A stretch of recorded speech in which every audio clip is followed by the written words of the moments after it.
আমরা কেন আল্লাহকে দেখতে পাই না? মানুষের পক্ষে কি আল্লাহকে দেখা সম্ভব? আসসালামু আলাইকুম ওয়া রাহমাতুল্লাহ। প্রিয় দর্শক, আজকে আমরা আল্লাহকে কেন দেখা যায় না এবং মানুষের পক্ষে আল্লাহকে দেখা সম্ভব কি না এ বিষয়ে আল কোরআন, বিশুদ্ধ হাদিস এবং বিজ্ঞানের আলোকে বিস্তারিত আলোচনা করার চেষ্টা করব ইনশাআল্লাহ। প্রিয় দর্শক, আল্লাহ তাআলার দিদার প্রতিটি মুমিনের চির আকাঙ্ক্ষার বিষয়। সবাই আমরা সচক্ষে আল্লাহকে দেখতে চাই। নবী, রাসূল, আল্লাহ সকল প্রিয় বান্দা সকলেই নিজ চোখে আল্লাহকে দেখতে চায়।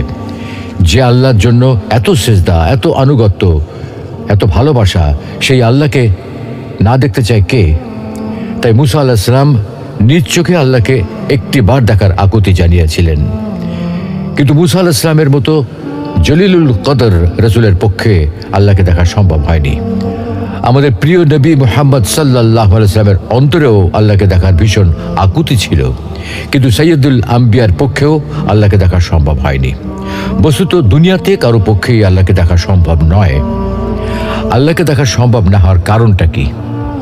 প্রিয় দর্শক, এই পৃথিবী এবং মহাবিশ্বে বাস্তবে যা কিছু আছে, যে সকল পদার্থ এবং শক্তি আছে, যেগুলোর অস্তিত্ব বাস্তবে বিদ্যমান আছে, আমরা কিন্তু সেগুলোর সব কিছু চোখে দেখি না।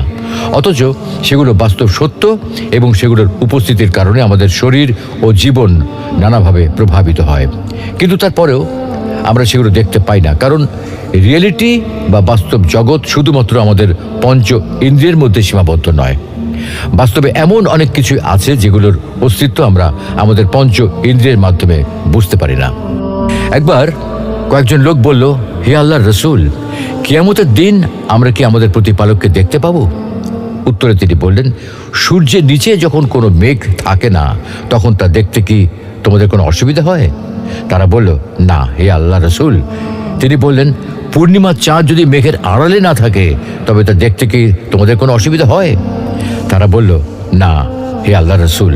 তিনি বললেন, তোমরা অবশ্যই কিয়ামতের দিন আল্লাহকে ওই রূপ দেখতে পাবে। অতএব উপরোক্ত আয়াত ও হাদিস থেকে বোঝা যায়, আখিরাতে মুমিনরা সরাসরি আল্লাহকে দেখতে পাবে। পক্ষান্তরে কাফেররা এই নিয়ামত থেকে বঞ্চিত হবে। কাফেররা আখিরাতেও আল্লাহকে দেখতে পাবে না। আর এ ব্যাপারে পবিত্র কোরআনে আল্লাহ ইরশাদ করেছেন, কখনো নয়, নিশ্চয়ই সেদিন তারা তাদের রব থেকে পর্দার আড়ালে থাকবে। অর্থাৎ কাফেররা দুনিয়ায় যেমন আল্লাহকে দেখতে পাবে না, তেমনি আখিরাতেও তারা আল্লাহকে দেখতে পাবে না। সুপ্রিয় দর্শক, নিয়মিত গবেষণামূলক ইসলামিক ভিডিও পেতে আমাদের পেজে লাইক দিয়ে আমাদের সাথেই থাকুন।